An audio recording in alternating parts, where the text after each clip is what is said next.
উনি বিদেশে বারেট ল করার জন্য উচ্চতর ডিগ্রি অর্জন করার জন্য গিয়েছেন এবং সেখানে যে বারেট ল ডিগ্রি অর্জন করে ইংল্যান্ডের মতো জায়গায় আজকে আন্তর্জাতিক অঙ্গনে বাংলাদেশের প্রতিনিধিত্বকারী হয়ে সেখানে আন্তর্জাতিক পর্যায়ে বাংলাদেশের নেতৃত্ব দিচ্ছেন। আজকে সেই চিফ গেস্ট আমাদের শ্রদ্ধাভাজন প্রধান অতিথি শ্রদ্ধা ব্যারিস্টার নজরুল ইসলাম স্যার আমাদের মাঝে পেয়েছি, এজন্য আমরা আল্লাহ শুকরিয়া আদায় করছি, আলহামদুলিল্লাহ। আজকের এই প্রোগ্রামে আমরা যে গাইডলাইন পেয়েছি, আমাদের নজরুল ভাই আমাদের আগামী দিনের জন্য আমার কেরিয়ার গাইডলাইনে কি প্রয়োজনীয়তা, কেন আমরা কেরিয়ার অর্জন করব। কেরিয়ার তো দুইটা বিষয় আপনারা জানেন। একটা কেরিয়ার শব্দ অর্থ হলো আমাকে বহন করে নিয়ে যায়, আর একটা কেরিয়ার হলো যে টিফিন বক্সে করে আপনি টিফিন নিয়ে যেতে পারেন, সেটাও কিন্তু কেরিয়ার। আর আরেকটা কেরিয়ার হলো যে কেরিয়ার আপনাকে উচ্চতর জায়গায় নিয়ে যাবে, যেখানে আছেন সেখান থেকে উচ্চতর জায়গায় নিয়ে যাবে। এই জন্য আজকের এই কেরিয়ার গাইডলাইন আমাদেরকে যে জায়গায় আমরা আছি সেখান থেকে উচ্চতর জায়গায় আমাদের যাওয়ার জন্য একটা প্রেরণা যদি আমি আশা করি, কি ঠিক না ঠিক?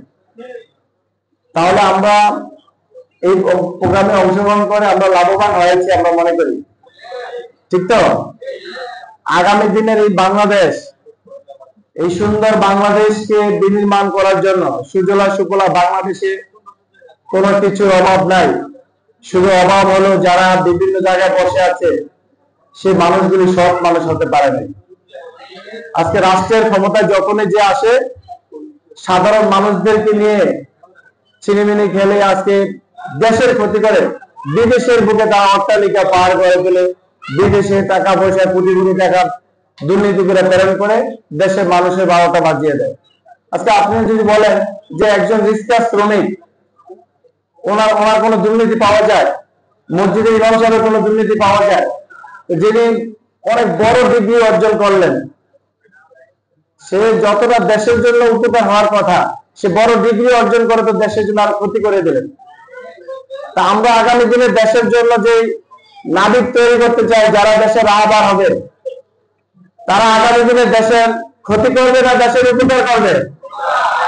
আমরা যে যেখানে আপনারা যে যেখানে সেটিং হবেন, আল্লাহ তাআলা আপনাদের যেখানে সেটিং করবে সেখানে থেকে দেশ, গণতন্ত্র এবং ইসলাম, দেশকে নিয়ে কোনো ছিনিমিনি যেন আর কেউ করতে না পারে, সেই ছাত্র সমাজের জীবন দিয়ে নতুন ভাবে বাংলাদেশকে সামনে এনে দিল।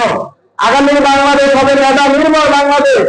সেই মেধা নির্ভর বাংলাদেশের নেতৃত্ব দেবে এদেশের ছাত্র সমাজ, ইনশাআল্লাহ।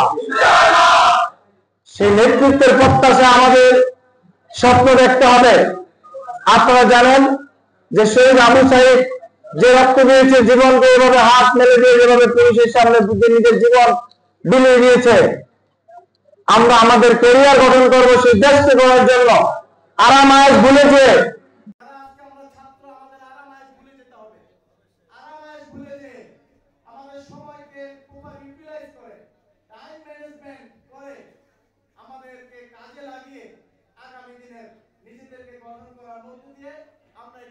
বাংলাদেশের শুভ সূচনা করবে ইনশাআল্লাহ। আজকে সেই গাইডলাইন প্রোগ্রাম থেকে আমরা এই সিদ্ধান্ত নিয়ে যাব, তাহলেই আমাদের আজকের এই প্রোগ্রামটা সফল হবে ইনশাআল্লাহ। আমি আল্লাহ তাআলার কাছে আপনাদের সকলের উত্তরোত্তর সফলতা সমৃদ্ধি কামনা করছি।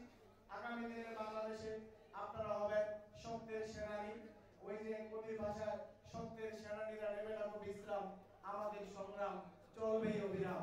আমাদের সংগ্রাম অন্যায়ের বিরুদ্ধে, আমাদের সংগ্রাম চাঁদাবাজের বিরুদ্ধে, আমাদের সংগ্রাম স্বাধীনতার সার্বভৌমত্ব যারা নজর দিবে তাদের বিরুদ্ধে আমাদের সংগ্রাম।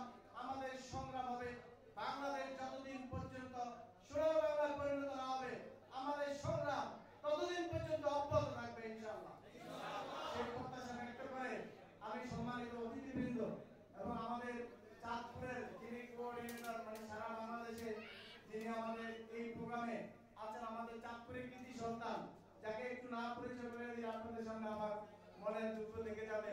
চাঁদপুরে হাজীগঞ্জে বাড়ি, আমাদের কৃতি সন্তান, আমাদের ভাই জানেন আপনাদের সবাই দেখবে, আমাদের চাঁদপুরে আইডিয়াল কলেজে